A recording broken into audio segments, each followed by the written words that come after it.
Hi friends, it's Beth Miller, Executive Director of the Creative Education Foundation. I've been thinking a lot about complaining.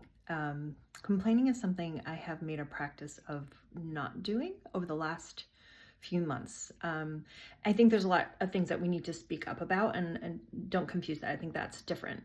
Being able to have good civic discourse and protest, I think that is important and needful, especially when we're not being listened to. But I'm talking more about like the day-to-day life, complaining. If there's a situation you complain about all the time, if there's somebody that makes you roll your eyes, I've really stopped doing that, and particularly as a leader, I think it's incredibly important not to do that, because then you model it to other people and they'll pay attention to what's permissible.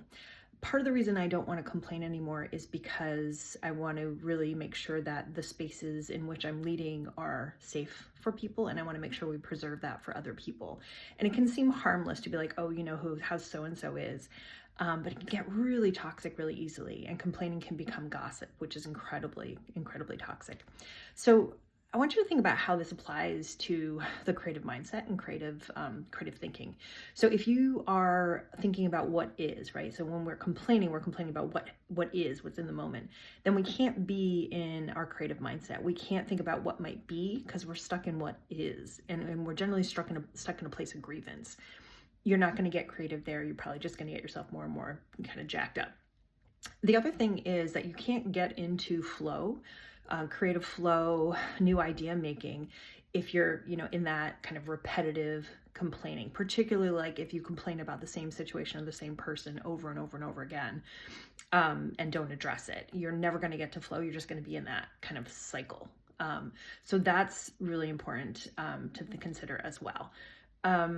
The other thing about, again, gossip, which is kind of that dark side of complaining. When you gossip about people, you're not moving forward, right? You're not diverging. You're not thinking about how might we get out of this situation? How might we help this person? How might we get this person out of our orbit because they're not good for us? We are just kind of feeding that monster, right? So I want to encourage you to think about the fruitless ways that you complain. And I don't want you to think that I don't complain.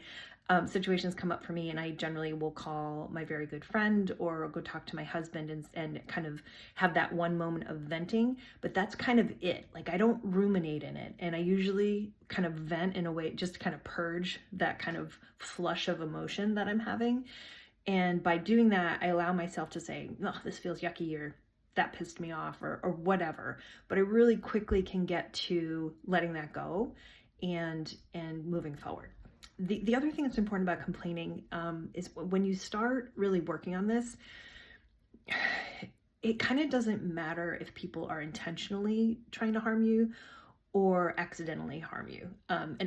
It matters if people harm you. Let me just say that. But once you get this point where, you just kind of decide that you're going to stay regulated and move out of complaining, it's kind of like armor. It's kind of like a superpower, and nobody can even really hurt you or take your creativity or your flow away, even if they mean to, because it just doesn't matter, because you're regulated.